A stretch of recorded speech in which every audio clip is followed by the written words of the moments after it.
Hi, this is Joe Leeds. The topic I'd like to discuss with you today is prenuptial agreements in Thailand, and in particular, prenuptial agreements that have an international aspect to them. A prenuptial agreement is basically a contract. However, it's a very specialized form of contract. In commercial or business contracts, generally the principle of freedom to contract is upheld by courts and governments. That means unless the agreement involves illegal items or is very, very immoral, the courts will generally uphold a business contract based on freedom to contract. But in other types of contracts that regulate family affairs, such as prenuptial agreements, the government plays a much larger role. This is because in areas that governments around the world generally deem to be involved in areas of the public health, welfare, or morals, the government believes it's their right to protect people. So different jurisdictions, different countries around the world will have their own specific requirements as to what makes a prenuptial agreement legal and valid. The second unique feature of a prenuptial agreement is at the time you purchase it, it's an untested product. Now when you go and buy an automobile, you're allowed to take a test drive. Other various products you buy, you might have a warranty period. But a prenuptial agreement is untested and might never be tested. The only time it's actually going to be tested is if you go through a divorce and the judge issues an opinion regarding the prenuptial agreement. And this will be in the minority of the times that a couple signs a prenuptial agreement. Therefore, at the time you purchase it, you have an untested product, and there's no real way for you to know of the quality of the product at the time you purchase it.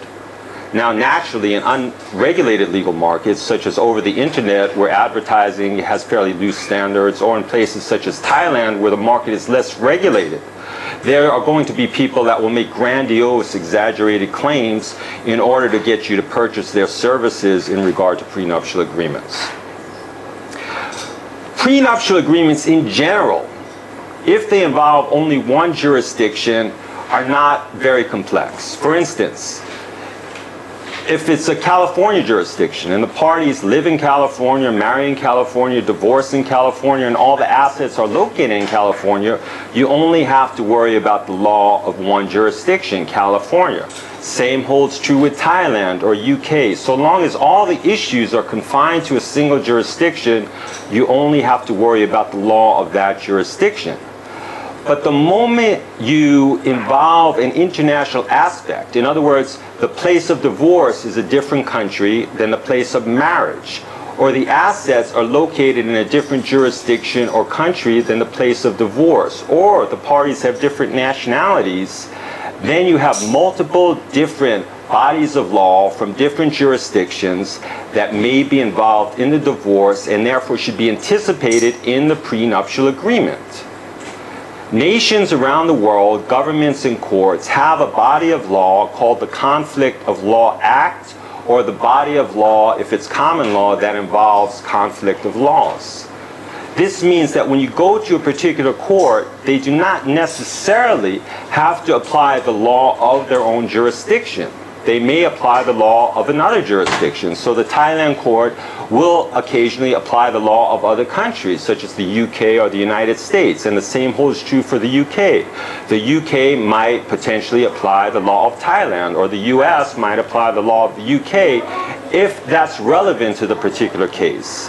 Therefore, if you have a prenuptial agreement where the couple has international issues, where they're going to be residing in a different jurisdiction than where they marry, or if they travel to different countries, or where the assets are located in different countries, there's different bodies of law involved, and the agreement is more complex than a simple prenuptial involving only one jurisdiction. So, where does this leave you as a consumer? First of all, if you have an international marriage, you're going to require a prenuptial that addresses the various bodies of law from different countries that would be involved in the marriage and might be present in a divorce action. This is a specialized type of case. Further, you should find a practitioner that not only drafts prenuptial agreements, but actually has divorce litigation experience so that they're not just working in a vacuum composing prenuptial agreements in theory. Thirdly, it's important to understand that most practitioners in family law are confined to one jurisdiction and rarely experience international issues. Generally, they're confined to issues that involve the laws of their own jurisdiction.